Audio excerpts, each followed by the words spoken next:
today's webinar with My Culture, My Choice, Respect. The webinar title, Choose Culture, Becoming an Influencer with Steven Paul Judd.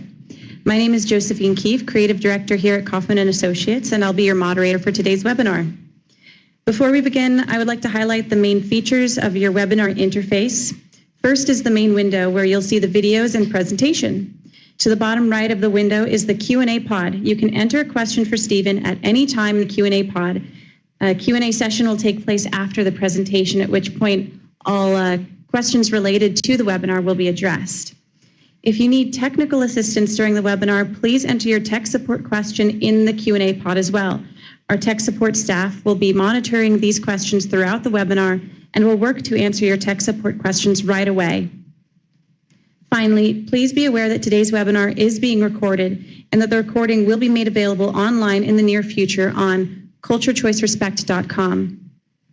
With those announcements made, I would like to again welcome you to today's webinar and to our presenter for today, hailing from the Kiowa Choctaw Nation's Native Renaissance man, Steven Paul Judd, has given us the gracious opportunity of sharing his valuable time with us. So thank you for joining us today, Steven, and I'm going to turn it over to you to offer an introduction to today's topics and lead us through the webinar.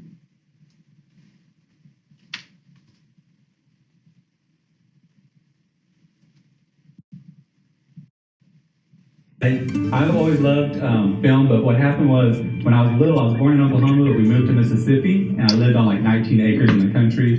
And I guess my dad's dad was like really super religious, and he thought the TV was the devil, so we didn't have a TV. So I had polio when I was younger, so when I was in the kindergarten, I had a surgery on my leg so I could walk, and there was a TV. And I said, "What is that?" And they said, "That's TV." So they turned it on, and a movie called Wizard of Oz was playing. So as you remember, Wizard of Oz started off in black and white and then it turned into color. So I saw the invention of TV, black and white and color, like in 20 minutes. So I was freaking out. And then these monkeys came out and started flying. And I started crying. And I told them to turn it off because I thought that it was the devil. So I went home and I told my brothers and sisters, there's this thing called TV. Mom and Dad's been holding out on us. So we bugged them. We just told them, so finally my parents, they didn't care. Like, they're all right. So they bought us a TV. But what was really funny is they bought us a black and white TV, and well, this crowd probably old enough to know it was not uncommon to have a black and white TV at one time. But the thing was, there was a show called Incredible Hulk, and I didn't know about cartoons or comics, so I didn't know about the Incredible Hulk except for TV. And my cousin came to visit. He's like, "I'm gonna be an Incredible Hulk. I'm gonna get mad and turn green." And I was like, "What? The Incredible Hulk's green?" Because it was had a black and white TV. I thought he just got big and muscular. So one of the things probably a lot of people know me for, if they don't know that I make films, is I do kind of native pop art. So some of it is where I take old pictures and I blend them with modern pictures. Like most recently, I think I did the Stay Puft Marshmallow Man is walking through this village and there's teepees, and then I did one with Ninja Turtles. And I also paint pictures as well. And the reason, mainly because when I was a kid, once we did get TV, I really enjoyed popular culture things. And if you're a non-native, you can get online on websites, geek website, nerd website. You're seeing plenty of popular culture, nostalgic type things, right? And they're mixed in with all kinds of things. They're cross-mixing things, but you don't see anything where it's definitely indigenized or decolonized. So I just try to make things that I want to see. So if I think of, oh, it'd be cool to see like this Indian guy looking at the moon and seeing E.T. fly across on a bicycle, then I'll just make that. So I try to post something every 2 days on my Instagram or Facebook account.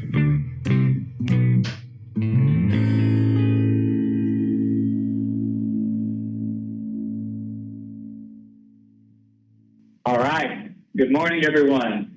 Thanks for joining today. My name is Steven Paul Judd, as they said. I'm from Oklahoma, and I'm Kiowa and Choctaw, and I like to make things. I went to school. If it was hard to understand what it was saying in that, I went to school on a reservation in Mississippi, growing up there, and I always loved, but we didn't have a TV at first. I would just play outside. Maybe that's what helped develop my imagination. But when I finally did see TV for the first time and started watching TV, I noticed that I never saw anyone that looked like me. So I'm gonna we'll go ahead and start this. Can we go into a share screen? How do I do that? Yeah. Okay, cool. Share my screen here.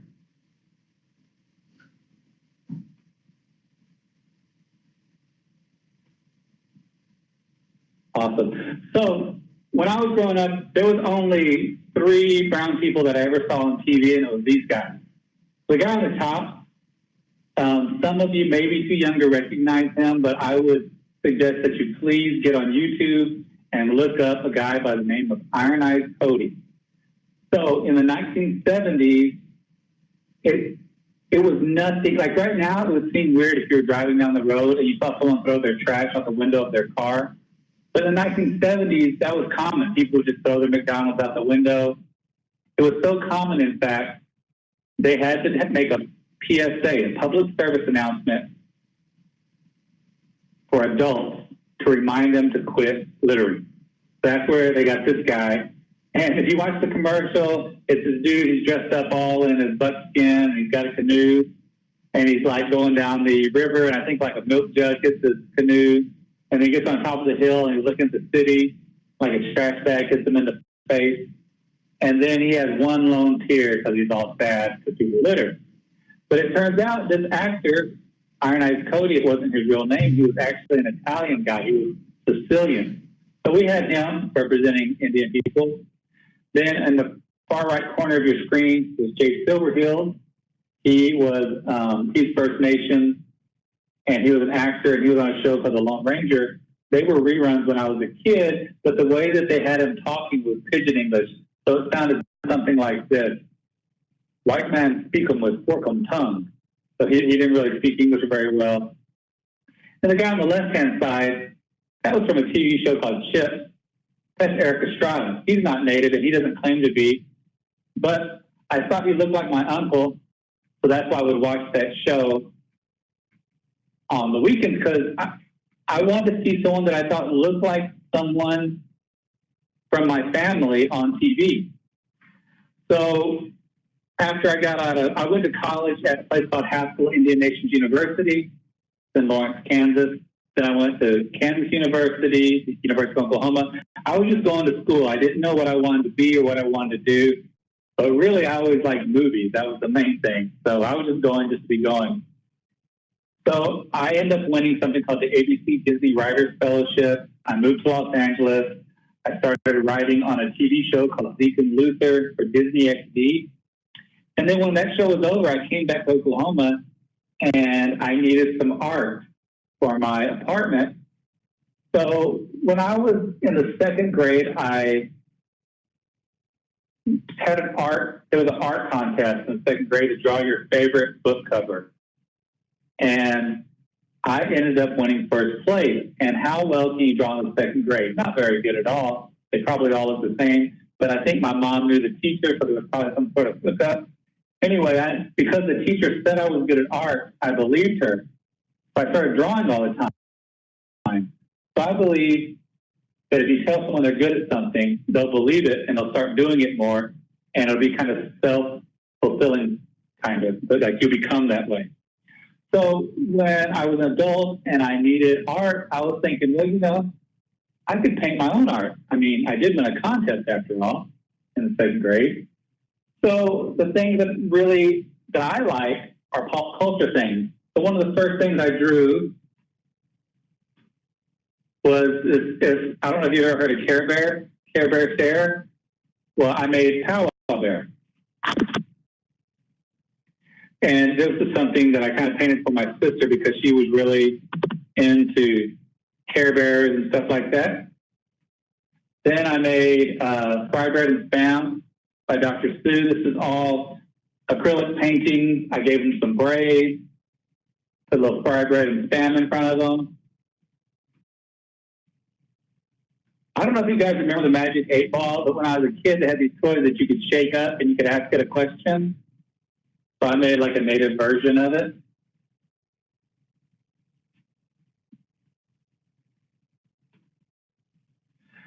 I also painted this. One of the first paintings I did was Powwow Ranger. Power Rangers was a big show when I was a kid also. I don't know if they still have that show, but this is one I did. This is one thing I noticed when I was in school is when they talked about Native history, it always started when Europeans got here. Like that was the history. Their history only begins once they're involved in the story a little bit. I made this sign.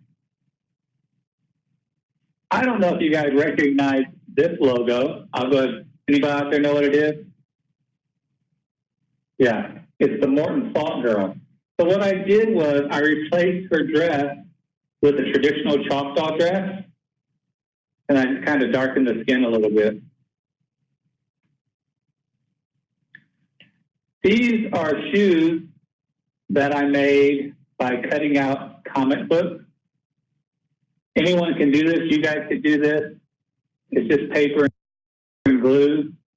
I went to the comic book store. The first thing I learned is that they're not called comic books anymore. Like this place was called Atomic Comics, and I went in and I was like, hey, do you have any comic books with Native people in it? And he was all, they're called graphic novels. I'm like, the name of your store is comics. So anyway, it took about, I think it took me 6 issues of The Lone Ranger to find this many images of Native people.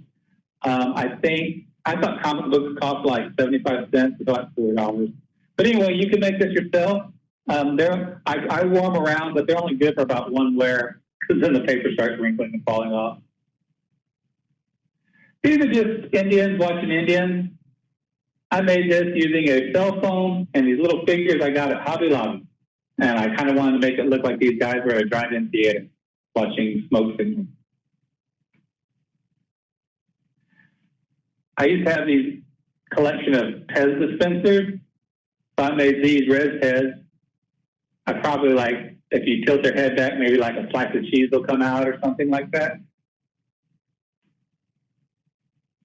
One of the things that I really liked growing up is stop motion film. It was like really, I didn't understand how they made them. I thought they were really neat. But one of my favorite ones was one called Rudolph. There's a character in there named Brumble. And I call this the native that saved Christmas. You may or may not know this, but there was a native person on a $5 bill, silver certificate. You get a chance after this is over, Google $5 bill Native American, and you'll see the image come up. It's really, really awesome. I really dug how it looked. And also due to how Andrew Jackson, who's on the $20 bill, his treatment of Native people and his policies, I don't think he deserves to be on there, so I just decided to change those. Now, these are not Photoshop. These are done by using pen and matte pencils. And I just colored on top of it to manipulate it. I think I might have spent all these. This is back when I first started, so I was hungry. I was asked, okay, so downtown Oklahoma City, there's a place called Indian Alley, referred to as Indian Alley.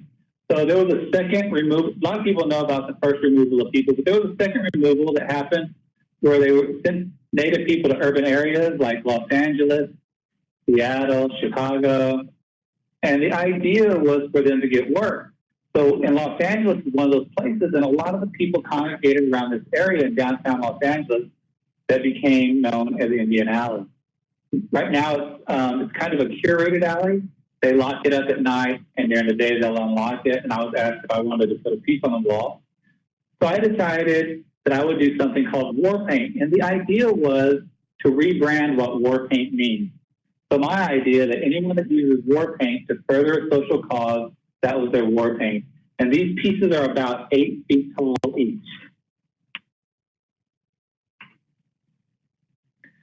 One of the things when I was growing up, I would watch Star Wars, and in the movie, if you're not familiar with it, there was these rebels, and they were going against the evil empire.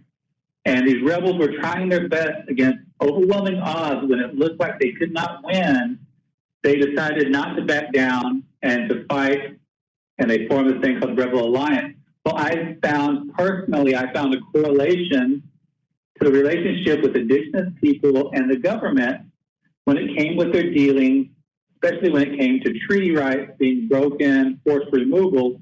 So I like to blend pictures of Star Wars and indigenous people because I find that there's a direct correlation to that movie and what happened in real life.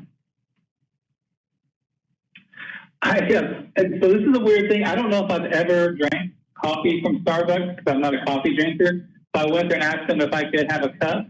They said, "What do you want in it?" And I said, "I just want the cup." So when they gave it to me, I just drew on it. So I made a little jingle dress answer. This is just, I also made my own stickers, and I just put them all over this helmet. I just wanted to slap all the stickers on the helmet that I've made and make my own helmet for riding around. Anybody out there know who this guy is? Well, if someone out there says Jim Thorpe, you are correct. So some of you might be like, I think I've heard of Jim Thorpe, but I'm not sure. Well, have you ever heard of the NFL? The NFL is the National Football League. Did you know that a Native person was the first president, commissioner of the NFL? And it was Jim Thorpe. He's Stack and Fox. He might be absentee Shawnee too, but for sure he's Stack and Fox from Oklahoma, from around the Stroud area. He went on to play football. He was an All-American. He's an Olympian. So I wanted to make a custom Lego for him. So I took this cover of a magazine and I had it put on a piece of wood. Then I got different pieces of Lego, like one was football, one was rugby, and then I cut out a letter C, and I just kind of all patched it together to form this little Lego. So this is the traditional telling of Rudolph. It has a little bit different ending than maybe the story that they're showing on TV now.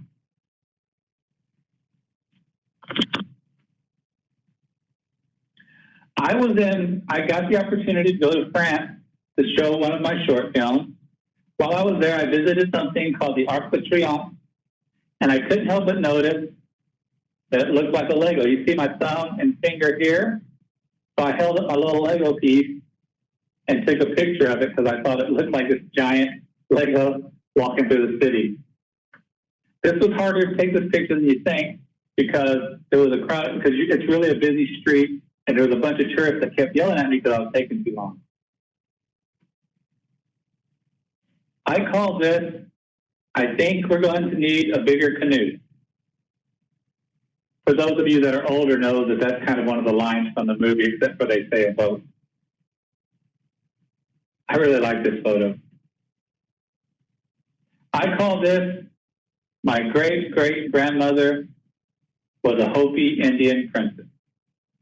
I couldn't help but notice as I was watching the movie Star Wars that Princess Leia had a hairstyle that was suspiciously similar to the Hopi women. So I mixed-matched this one together. This one is an interesting photo to me. I actually did not Photoshop this. I just put the man there. Those buildings are there. I thought they looked like Monopoly buildings. This is actually a boarding school. This is Fox and Mox.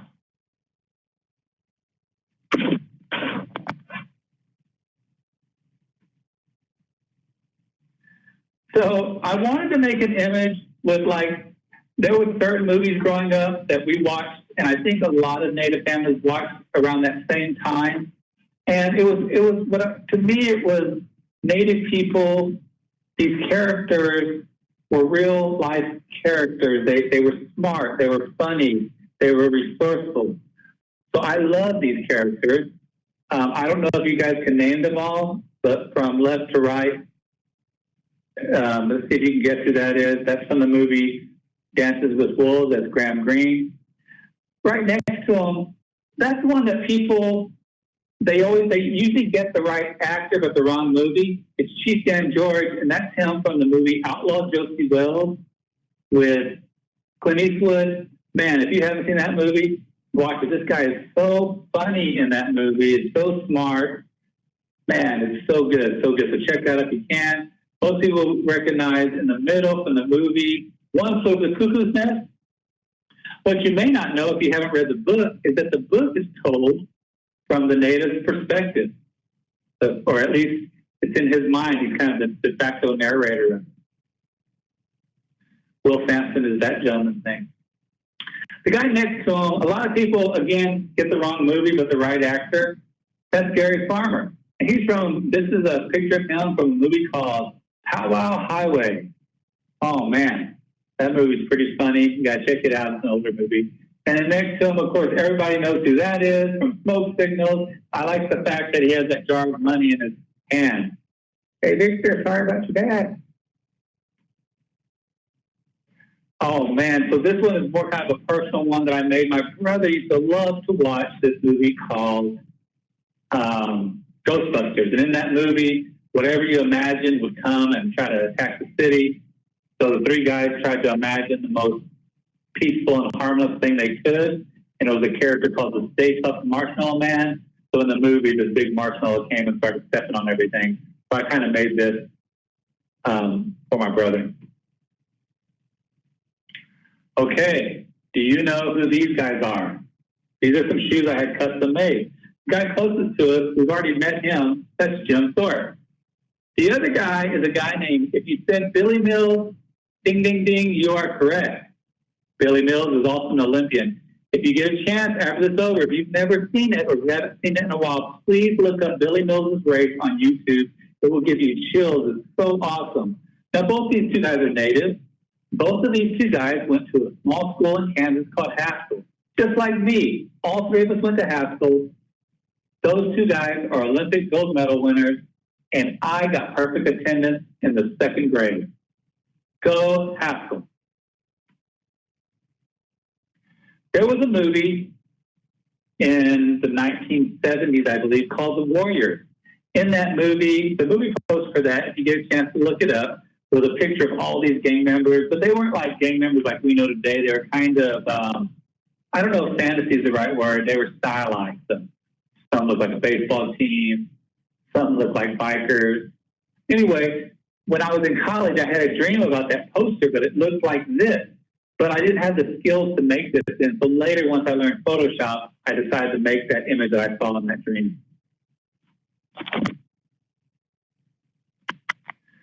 I was asked if I wanted to do some artwork on a wall in downtown Oklahoma City in the Plaza District.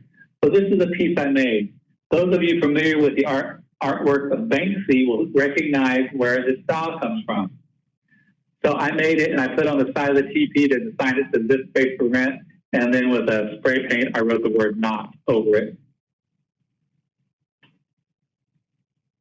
There's Jim Thorpe again. This is the greatest race ever. He's racing the Flash back there.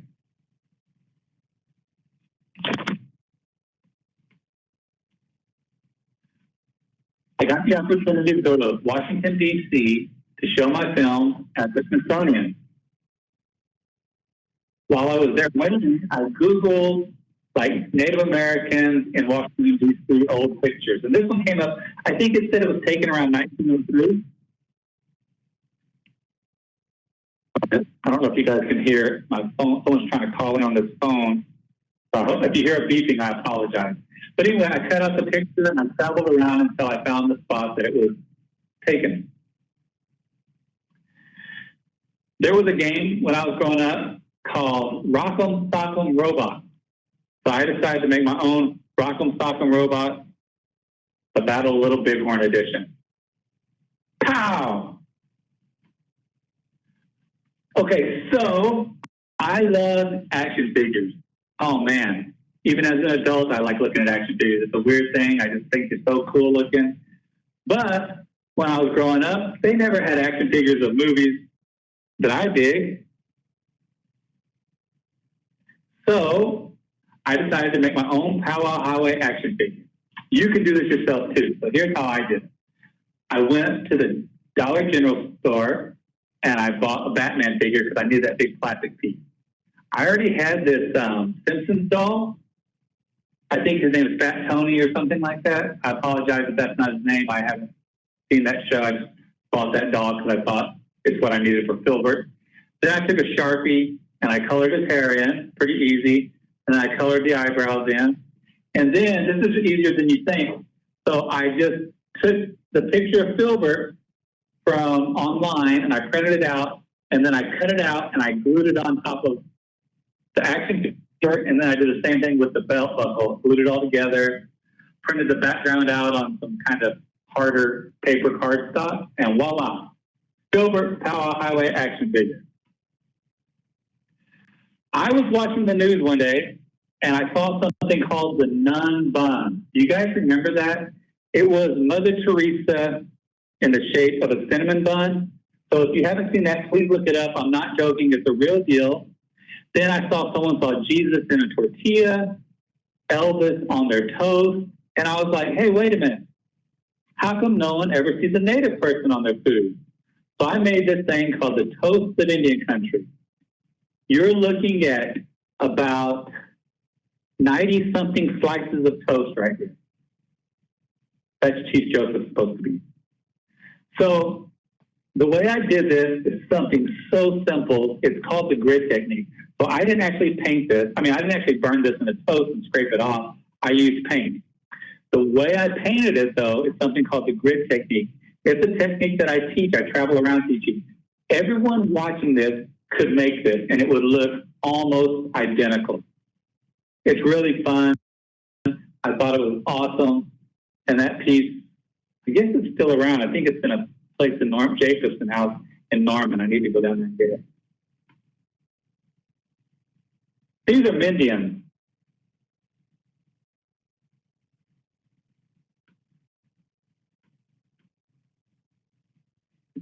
This is the indigenous Hulk, and he gets, so what I did, if you look down at the dude on the bottom, he's kind of got these braids, and he's reading the newspaper, and he's like, treaties are broken. So he turns into this indigenous Hulk, gets mad when treaties are broken.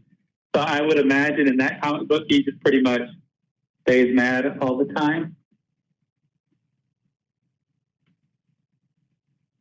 So I also make my own rugs.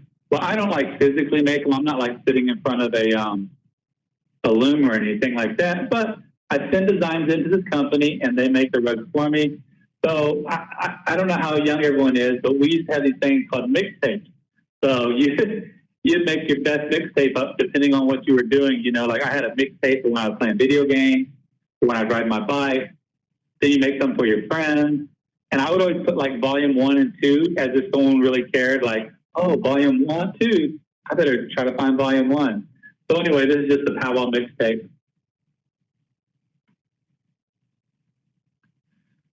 I decided that one thing is I just like making anything that I want to use in real life. I just try to make my own version of it. So I use chapstick like a lot of people do. So I decided to make my own. These are made from fry bread grease. But it's not really fry bread grease. It's actually vanilla. When we sent it in, the company said, oh, we need to know what the ingredients are. So I wrote back, kind of halfway joking. I wrote back that, the ingredients are 100% real. And I guess they didn't know what to do, so they actually put that on the actual bottle there.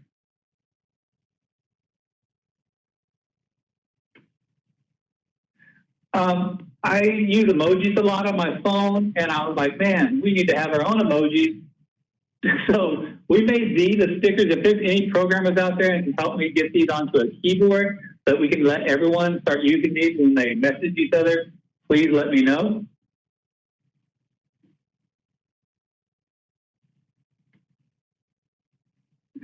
Okay, so let the record show I did not steal this sign. I bought it off of eBay, but I turned wrong way into strong medicine.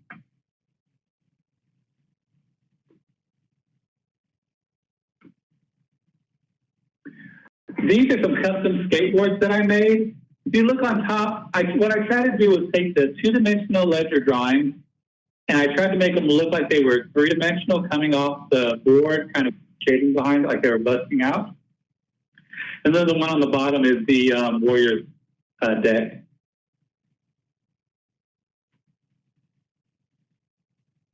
It gets really cold in the southern plains. And again, this is that correlation I like to do with Star Wars. That's what Han Solo was riding, and Luke Skywalker. Tauntauns, they're called. That's an Ewok. So in the movie, the Ewoks lived in the woods. They were kind of down with nature. They used natural stuff from the land for their tools and their clothing. So I thought, man, if we were in that Star Wars universe, just like in the movie Return of the Jedi, the Ewoks would team up fighting the evil empire. So this is Godzilla fighting against invaders. So he's helping these people fight against these people that are trying to invade. So I don't know. I think we all know what that is. And so I just thought that was kind of a cool way to do that. Because in some of the stories, Godzilla would help the people against other monsters. So you probably at first glance, you think, oh, that's an Etch-a-Sketch. But if you look closely, you realize it's actually a canvas. And I wrote the word ledger sketch on it, and I drew everything by hand. And what look like candles from an Etch-a-Sketch are actually knobs from a Mod Podge.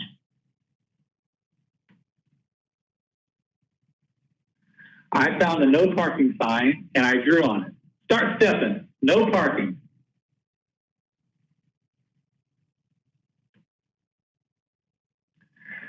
Do you remember those horses in front of supermarkets? You'd put your quarter in it and they'd go.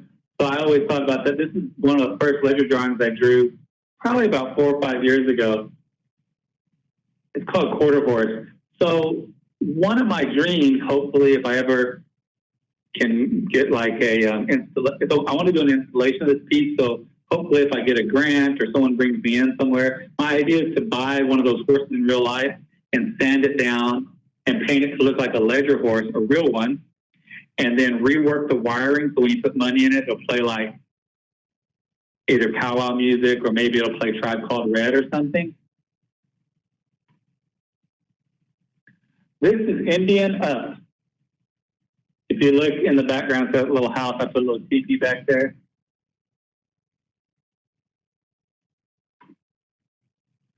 This is a piece I did about 4 years ago. I took Wonder Woman and then I made her eyes brown, darkened the skin a little bit.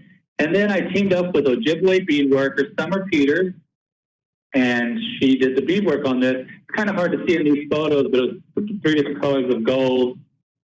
And you can kind of see the floral beadwork inside there. Oh man, amazing. She's amazing. Okay, so this is the Billy Mills Lego that I made. I did it by piecing together. I think the legs were from a tennis court, like a tennis Lego. And then I had the middle portion, I just had it custom made.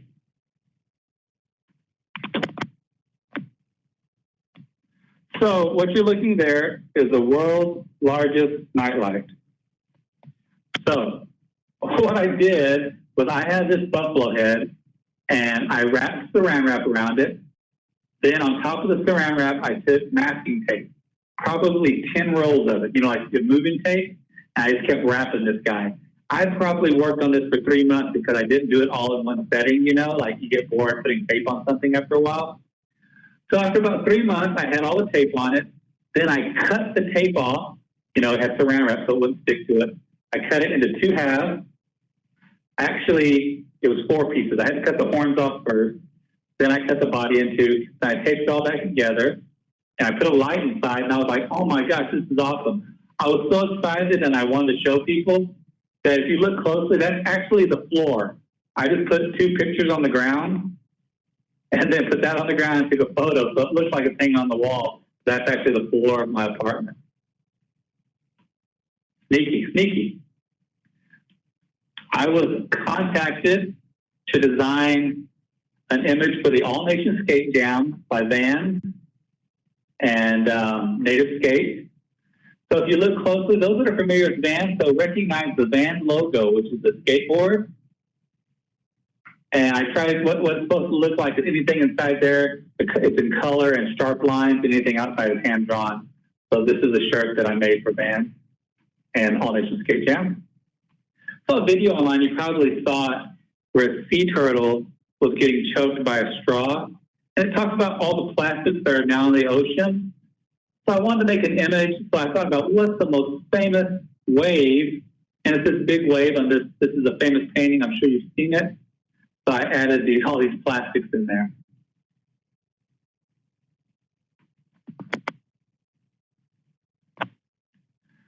So I took some basketball shoes and a chair and a box, and I wanted to paint them to look like they were cartoons. I think it turned out pretty good. I gave these pair away on my website. Also, the helmet I gave away too on my Instagram.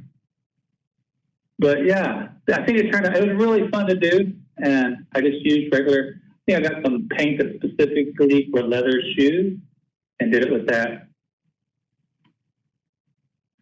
This is really neat to me, maybe not to you, but this is no Photoshop, nothing, there's no trickery involved in this. This is an old method called forced perspective. So if you look, I think you can see my mouse. You see this line right here? All of this area was a park bench, and I noticed the park bench was the same color as the road. So I got a toy car and these little toy native dudes. I set them down, and I took the photo, and it made them appear like they were like larger than life. But it's all just, that was my cell phone I took that picture with, I believe. Super fun and easy to do. You could do it. Oh, man. I don't know what happened there. Oh, no. Okay, so we missed a few images. I think they zoomed in too far or not far enough. So this invaders, Space Invaders, when I was growing up. So if you look closely, I replaced the invaders with Columbus's ship and have these guys shooting up at them. This is the design I made as a print, but I also made it as a skateboard. All right, this is an up-close image of something that I think we're going to show later in the slides. I just want to, so I took Captain America and I made Captain Native America, and I put beadwork on the star there. So I don't know if any of you keep up with the NBA, but there's a player named Kyrie Irving who plays for the Boston Celtics. Kyrie Irving is Standing Rock. So I was contacted by N7 to make a special backpack for him. I think I made like 10 of these. And because he was Standing Rock, I put Sitting Bull on there.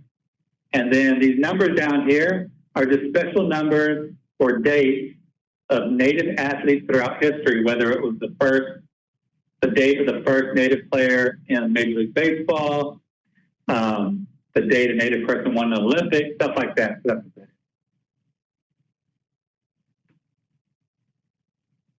I was in Canada, and they had me do a live paint, so I didn't get it done in time. As you can see, the letters aren't outlined, and I haven't gone back over it or anything. I was trying as fast as I could, but this is all I could get done. I really think that redfish turned out pretty dope. I think the feathers look very Dr. Seuss. Those of you that are familiar with the book might recognize this. It says one fish, two fish, redfish, bluefish.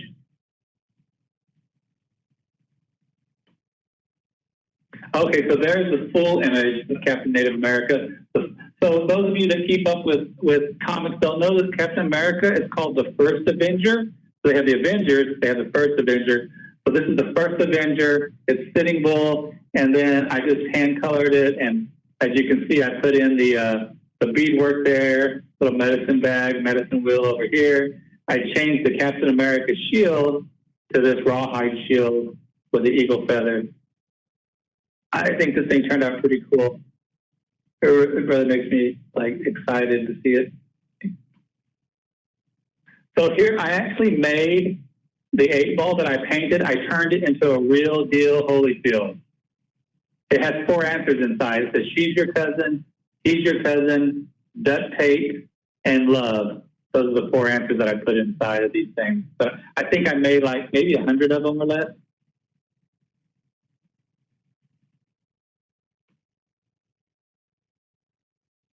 Okay, so this is inside my apartment. I found this chair on Craigslist. So So I bought it and I just painted on it. I thought it turned out pretty dope.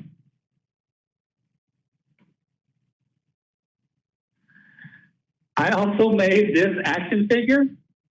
It says Unbroken Treaty action figure.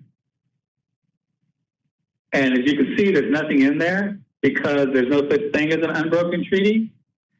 And you can see this guy says freedom of religion. And this dude right here is like, of course.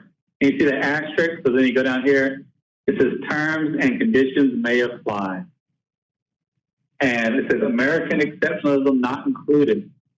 American exceptionalism is this idea that in America that we always try to do what's right and for the good. But I guess that's not in effect when it goes with your dealings with the indigenous people sometimes. So this is something I put up here, the price 1978. So that 1978, I don't know if you may know this or not, but we've been talking a lot about Star Wars. Star Wars came out before we had the right to practice our religion here in the United States. That was the Religious Freedom Act for Native peoples in 1978, and that was the year, maybe it was the year before Star Wars, but anyway, that was the year that we finally made it legal for us to practice our religion. So when you hear people say, this country was founded on the freedom of religion, well, that may be so. It wasn't freedom of religion for the indigenous people here. We had to fight for that, and our ancestors fought for that, and that's why we're able to practice our ceremonies today.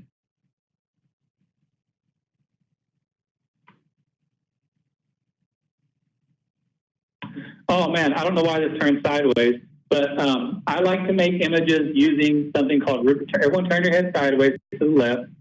I like to use Rubik's Cube to make images. So this is a piece that I did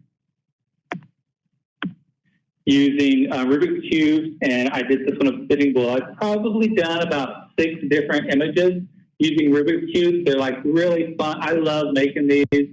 They're hard, they're challenging, trying to figure out how can you make the picture look right. But anyway, I think they're fun, and when people see them in real life, they freak out. Okay, cool. Okay, that's it. Let me exit out of this. And I don't know. I'm trying to, hey, all right, there we go. Start my webcam here. But so what I'd love to do, let me start sharing. What I'd love to do, if you guys don't mind, is I also make films. So I would love to show you 2 films. The first film we're going to see is one called The Gift. And the reason I want to make this was when I was growing up, as you can see, I love movies. But the thing is, every time I would see a native person, every time I watched a film and someone was flying, I would go home and I'd pretend like I was in that movie, but I'd always have to pretend like I'd switch that character to a native person. And so I always thought, man, if I ever have the ability to make a film where I can show a native person flying, I'm going to make that film. That way, if a kid watches that and they want to emulate that movie, they don't have to do any, instead of a non-native, I want to make them native. That was one thing. Another thing is I'm 2 tribes. I'm Kiowa, which is a Southern Plains tribe. So, they lived in teepees and stuff like that. But I'm also Choctaw. And Choctaws, they had like little houses and their dresses, they use textiles. And I felt like that tribes like that don't get a lot of love in mass media and in art. So I said, man, if I make this little movie, I'm going to show some love to some of the tribes that you don't ordinarily see in mass media. So this version I'm about to show you was not the final version, so it's missing the subtitles. There's only about 3 lines spoken in this. The rest you don't need any dialogue. But just to let you know, it opens up, it's completely black. So don't think there's something wrong with your screen. There's going to be some dialogue, and then it fades in. What they're saying is the little boy says, Dad, why do they call them pallbearers? And the dad says, I don't know. That's just what they're called. And your grandfather left you something in your room before he walked on. In the middle of the film, you'll hear the dad say something off screen. He's telling the young boy to come eat. Okay, so let's go ahead and watch The Gift. This is something that I wrote and directed.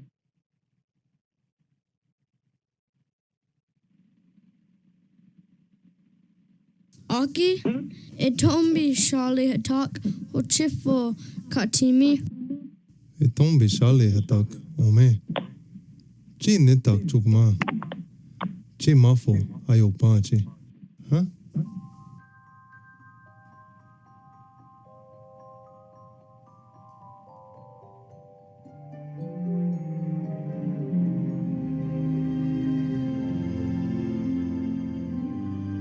I asked her minty kanima.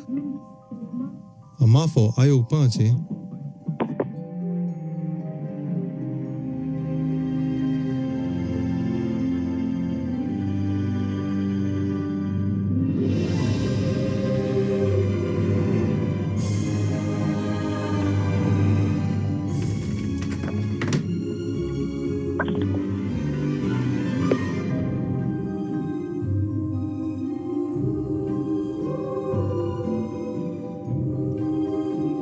Pinti empache.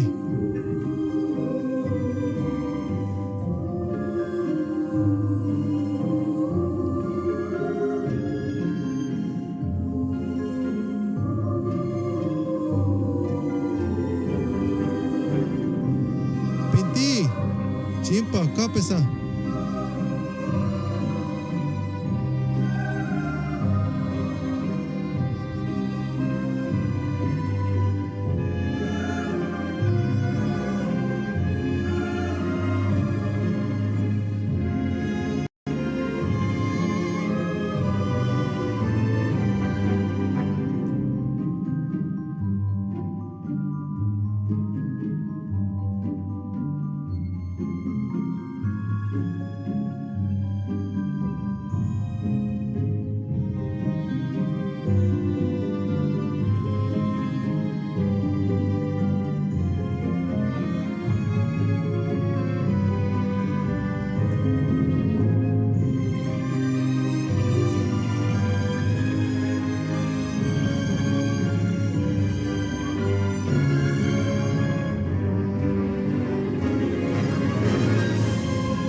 Okay, all right.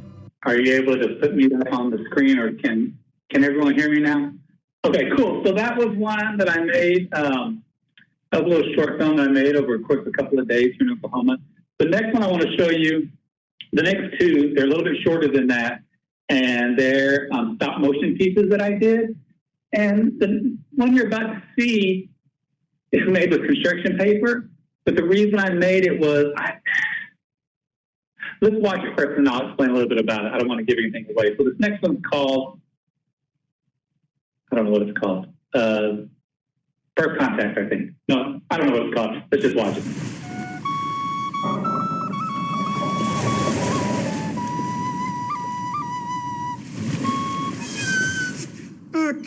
Aqui, Jaquan iyan. Dawi kamawak, kisam sonanak, wachi akomak kitahan. Pionk, kwa watki kuchi kigawan, kwa pam kuki. Wayuti yok anak, ta wikatamawak. Kachanai, mata kawahowa, yuski tompak. Apamo ko, wa ata nismashoy. Paki mas mamki wowa kanichonam. Kataya mawa wat kwanonak. Aki ayatu wayak. Kwa aki akusawak I mantu. In kakiha tatwuchi witapotam sayakat matan ayotama winak. Matamai katikwanonak. Pionsh in wachonamak payisashan. Tiakwash wosho kwanawak. Tanit ni mataunon. Tapin iawash wuchi na natai. Nitato jakwan I. Wachonamak mashoyash. Mashoyash? Akwani wokwat pamasaswak? Na yashawak. Ayanamawik nataya sanawak. Jakwan awi machichakwan maskawa chak. Nax kat matapawak o kawi tabatamawak.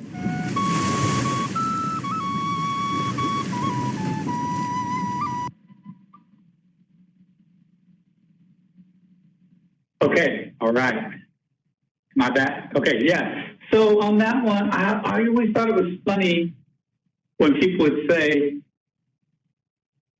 it was the same thing where, like, you know, I just thought it was funny when people talk about freedom of religion and when these people were fleeing persecution and they would come here and do that. So I just wanted to make that, and then also the stuff you saw what the guys were saying about there could be savages on that boat, which is what they try to say about the indigenous people. So anyway, it was just something I wanted to make, and I also wanted to do it in a native language. So I was able to get that done that way. So this last one that we're going to watch,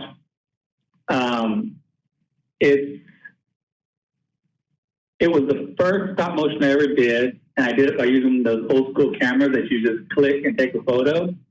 So I took a bunch of photos and then I had my editor friend put them in order. I made this in my living room probably for about $13 or something. Less than $20, I made this next one.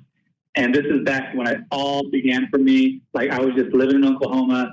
I made this and I put it online, probably on Facebook and YouTube. And someone from the Smithsonian saw it and they contacted me and asked if they could buy it for their archive. So I was like, whoa, you can make things cheap and people still want to see it. So this next one you're going to see was called Neil Discovers the Moon. The volume goes up and down, so I apologize for that, but let's have a listen, check it out.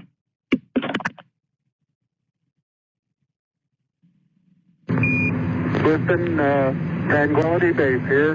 The Eagle has landed. Roger, restart. And our thing is set. Restart on the plane. Reset. And looking at it, Pacific Module RTS, helium 1. We have B as Papa Pool. That's one small step for man, one giant leap for mankind.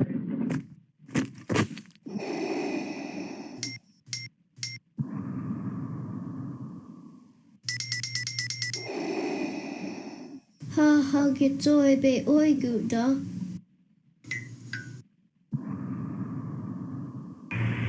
Houston, we've had a problem.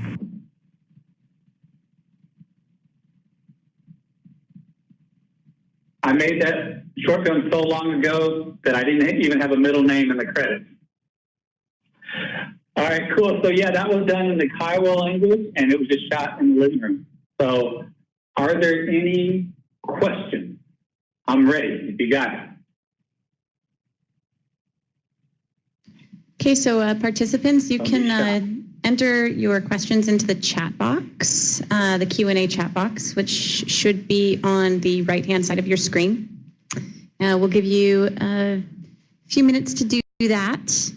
And we have some questions already written up as well, so don't feel rushed. We can also start to get some of these other questions out of the way while you're thinking about your own. So Steven, one of our first questions for you, in much of your work, you ask or encourage your audience to question reality. Some really beautiful imagery comes from that lens. Where does this perception of the world and art come from for you?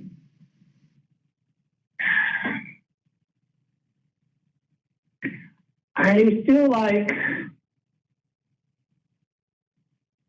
we went to school with non-native, a lot of us went to school with non-native people learning the same history. So a lot of things that I've learned are not because I learned it in school. These are things I learned when I was much older, embarrassingly enough. Some of these things I didn't know until I was even out of college. And I thought, well, if I didn't know it, and I'm a native person, then I can't begrudge someone else not knowing it until they do know it, right? So once you learn it, and then you still deny certain things happening, then I feel like I can get mad at someone. And I feel like that if someone tells me I'm doing something wrong, I get kind of defensive a little bit, even if I am wrong. So I try to always think about other people, like how would I want to be approached? So I always think, man, if I could just say it in a way that's clever, I hope it's clever. Artists like Banksy, and there is a cartoonist named Gary Larson. I feel like they're very smart in making you think about something. And I feel like if I could make someone look at something and some of my stuff, and then they have their own realization, like, oh, I didn't know we did that, or I didn't know that happened. That's them coming to it themselves, not me saying, you're a horrible person, your ancestors did this, or this is what's going on in the world. It's letting them come to that realization themselves. I feel like for me, that's the best way. How do you find that balance between social awareness and humor? Well, for me, it's just the natural lens that I see things in. I automatically see things with a humorous angle, so it's not so much that I try to do that, it's just what naturally is in my wheelhouse, and it's where I go to. Okay, so one of our first questions from one of our participants, how did you move past any self-criticism as an artist? I wish I could tell you I've moved past that. To be honest with you, so I have a lot of artist friends, and one thing I find that I hear them say is like, man, I don't care how anyone feels about my work. But I care. I am, whenever I make something, I'm so nervous. My stomach is in knots. One of the reasons that I get really nervous is because I do use humor. And I'm always like, I'm very conscious of what I make, and I try to think it all the way through as well as I can. And I'm always afraid that someone will misunderstand, because right here I got to explain a little bit of it. That's not what happens ever. I usually just put it up, and then it's up to someone. Because I feel like it's better. If you listen to your favorite song, it's really the baggage that you bring to that song that makes it even better. Your own experiences make that song better, make that art better. So I always like to let people bring their own experiences to it, because it's going to mean something different to each person. And if you explain it to someone, it might take away from their experience.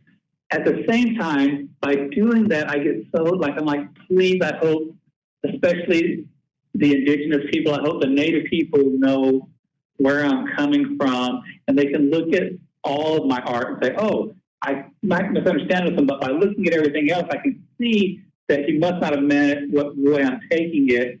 But yeah, I still get nervous, and everything I make. I mean, I know I'm not the best artist, and I know that people that paint better, that I just make things. Right? I do crafts really, but I think the stuff I make, I love. I love the things I make, and there's been people out there that dig it too. So I'll just keep going. Another question from one of our participants: are you going to make any more Choctaw short films or other projects involving the Choctaw Nation? Oh yeah. Yeah, it looks like I see that chest at the noble. Holly so, I'm designing a shirt right now that I think may have a little Choctaw influence that I'm going to release on Friday in Oklahoma about Bigfoot. But specifically Choctaw, I don't know. I am making 2 short films this summer if I can raise the funds needed to make them. One of them is more like art that's about the land run. It's just a really quick. I think it's a lot like my artwork. It's just kind of a funny little. It's a lot like the stop motion with the 2 guys in construction paper, but this is going to be live action. So I want to make that one, and then I have another one called the Indian Bus Stop, which I don't know which language I'm going to do it in yet, but it's a kind of a magical story as well. So I'm trying to raise money right now for that.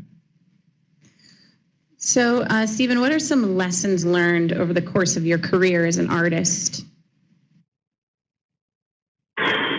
Lessons. Kind of what I mentioned before. Always try to think about what, for me, I try to think about what the criticisms could be. I always want to try to make sure that I have an answer for any criticisms there might be.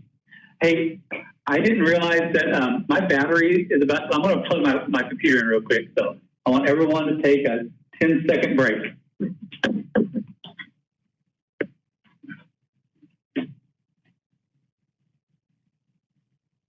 And this is just a reminder for everyone that this webinar is being recorded and it will be available on the website culturechoicerespect.com. Again, that's culturechoicerespect.com. Please continue to submit your questions to Steven, and we will make sure that we get to all of those before concluding today's webinar. All right. We're back on the air live. So what are some lessons learned over the course of your career? Yeah, mostly I try to think about more and more, the more than I was younger. I always try to think about, what am I making? How does it look through the lens of a Native person? How does it look through the lens of a non-Native person? And can I defend the work? And then if I feel like I can defend it, I have a very strong reason for why I made a certain thing, then I'm fine with putting it out, even if it did come with criticism. So we have another question from one of our participants. How do you handle copyright laws with some of your most famous work? Yeah, that's a great question, and I get asked that a little bit. So I will say it's complicated. Copyright laws. So I looked into all of this because I was scared. I'm like, man, I don't even have any money. If they can't get water out of a rock, but still, I was still scared and I didn't want to get in trouble. So I did try to look up as best as I could. I got a bunch of different answers online, so I don't know. Maybe if I ever get a cease and desist, then I'll stop. But the answers I found, one was that if you take an existing piece of work and you use it to teach something else, then you're protected. So I feel like that I use things to try to teach something. But here's something funny. So as you know, I don't know, you may not know, but Disney bought Marvel. They own all those things, and I used to work for Disney. So obviously I did the Hulk. I've done Wonder Woman. So these are the ones that I thought, man, Disney's going to come after me, if anyone. So I was contacted by a TV show about a year, or maybe it's 2 years ago now, at least a year ago. They said, we'd love to use this indigenous Hulk image. And I did one called the Super Friends. and it was like Superman, Green Lantern, maybe it was like Spider-Man, no, Batman. But I had them all native, and they're all standing each other. It's a ledger piece. They're like, we want to use this on our show. It's going to be like in this little boy's room. He's a little native kid. I'm like, yeah, man, that's cool.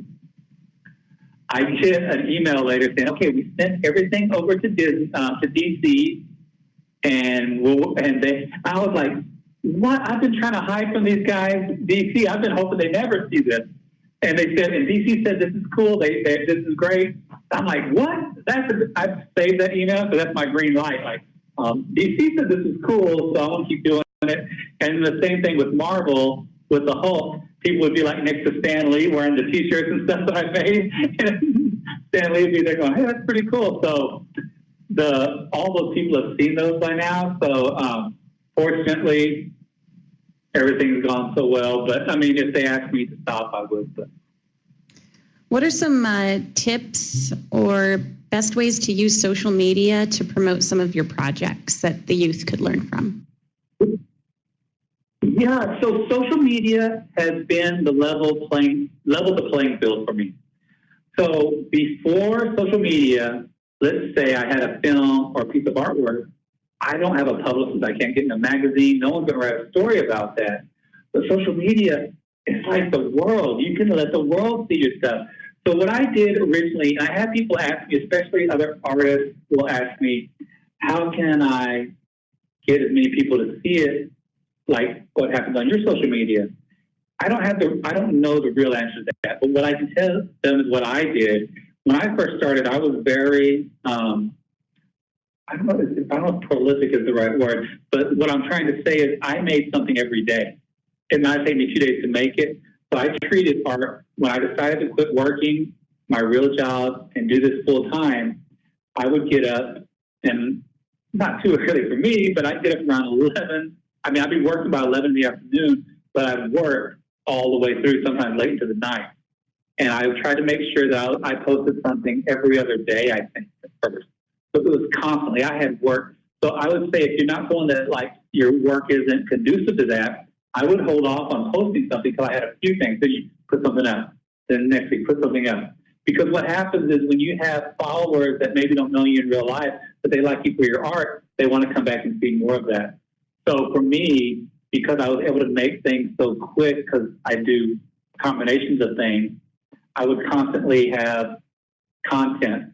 So I would suggest if you're not a person that can make a lot of content fast, I would hold off on that content. Then when you get a library, be like, all right, I'm ready. Then you just start hitting it. Post something up. 2 days later, another something. 2 days later. You just do it like that. And I think then it becomes organic. And then what'll happen is something that's happened to me is I'll post something now that I did 4 years ago.